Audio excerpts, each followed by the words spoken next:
Years, Iran has not only chanted death to America, but followed through killing Americans in Beirut, Iraq, Afghanistan, and Israel. There have been attempts on the lives of our leaders. The red in the Iranian flag may well be the blood of our fellow Americans.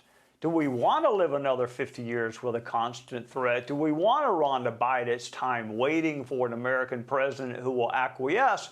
Or is this our best chance for a better world? Joining us is Rick Crawford, who chairs House Intel.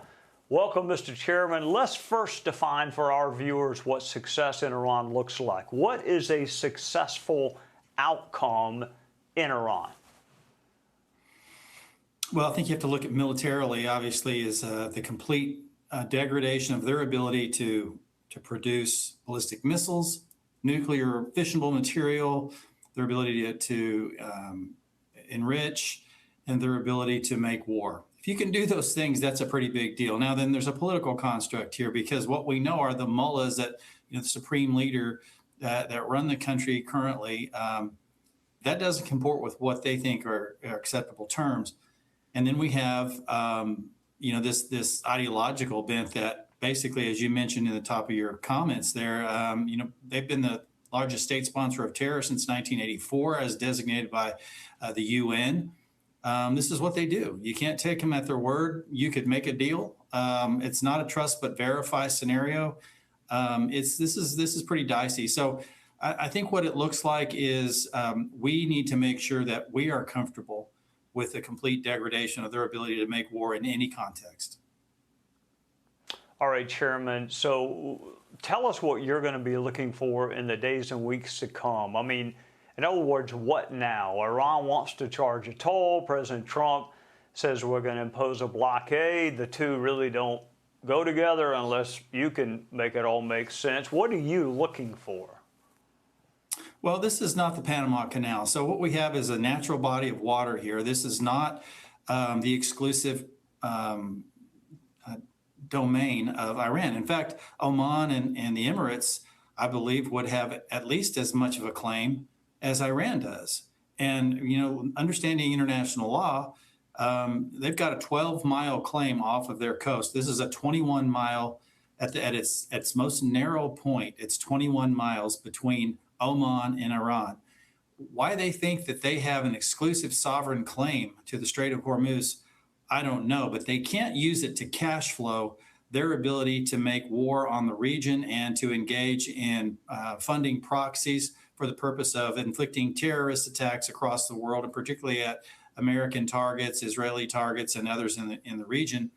So it's not like the Panama Canal where, it was built and then established specifically to do just that. This is a natural body of water. They don't have a sovereign claim. They can't toll it. President Trump has indicated that he will not allow it. This is not the first time this has happened. I mean, they tried this back in the 80s, 1988. I remember it well. I was serving in theater at the time, and I can remember it very vividly. Operation Praying Mantis and the USS Samuel Roberts were pivotal in President Reagan's decision to go in and strike the Iranians at the time. I wish he had finished the job in 1988. And what it has done is given rise to the idea that they could leverage this choke point to hold the rest of the world hostage. And President Trump says, no, not going to happen on my watch.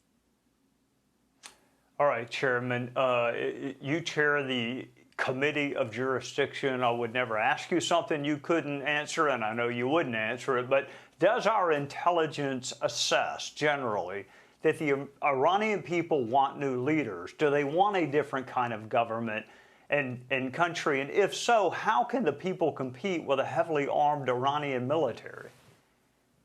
So the good news is what we see are open source, multi-open source reports of an organic uprising, if you will. Now, politically, it's going to be difficult from the standpoint of going up against the IRGC for various reasons. One, the IRGC is ideologically aligned and controlled by the mullahs, the supreme leader.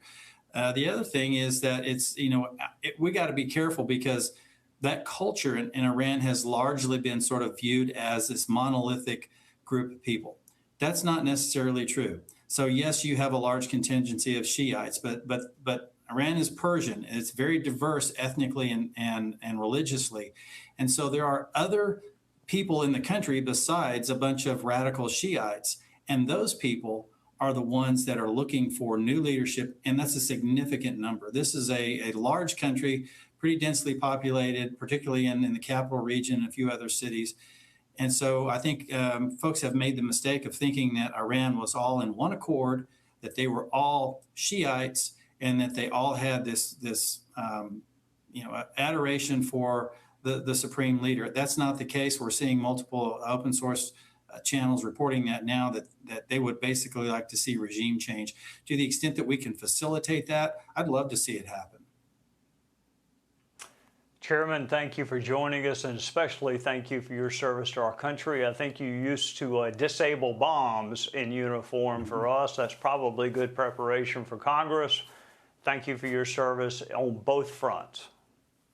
Thanks, Trey.